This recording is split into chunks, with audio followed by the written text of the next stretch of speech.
Bugün Lenovo IdeaPad 520 ile beraberiz. Ben bunun kutu açılışını yaptım.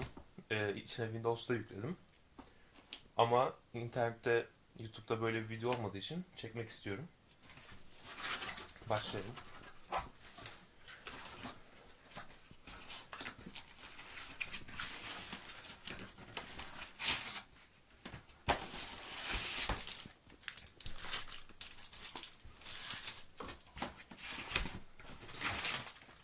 Şarj adaptörü. Bir de kullanım kılavuzu çıkıyor içinden. Başka bir şey çıkmıyor.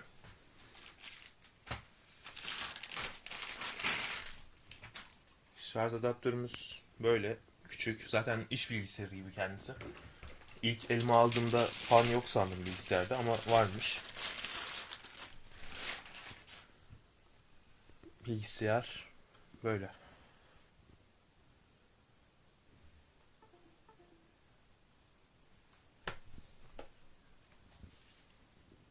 Sol tarafta 2 USB 3.0, bir Type-C, micro SD giriş, ses girişi ve Ethernet portu var. HDMI de var.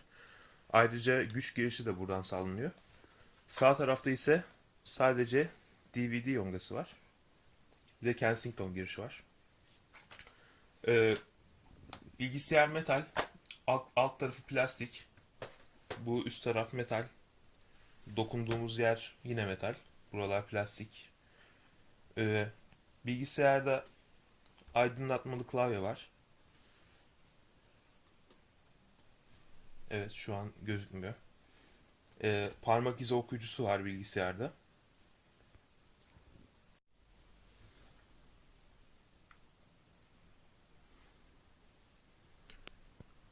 Şu an göremiyorsunuz ama beyaz ışıklar var.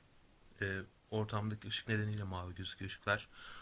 Güzel bir touchpad'i var. Burada parmak izi okuyucusu var bilgisayarın. Ee, Dediğim gibi ilk aldığımda fansız sanıyordum bilgisayarı.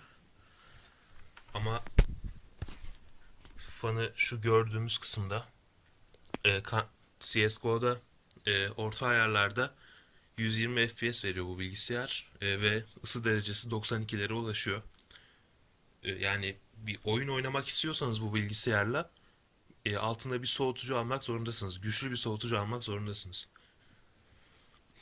İçinde 7. nesil, yok 8. nesil Intel 8550U işlemci var. Bu taban frekansı 1.8'de çalışıyor. Turbo ile kendini 4'e kadar çıkarıyor bu işlemci. Daha iş olarak kullanamadım.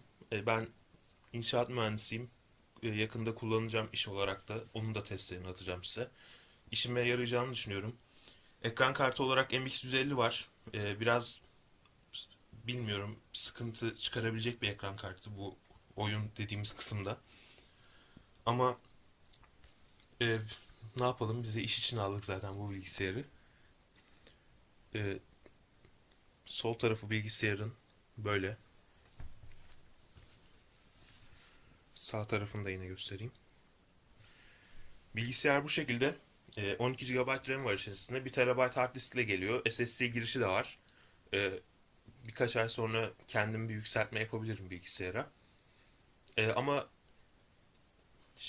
UEFI'den Windows kurulumu yaklaşık 20 dakikamı falan aldı. Bütün işlemler dahil. Yani çok hızlı oldu. Hard disk olmasına rağmen, artık yeni teknolojiden dolayı mı bilmiyorum ama çok hızlı oldu. Normalde bilgisayarları bizim format atmamız 4-5 saat sürüyor.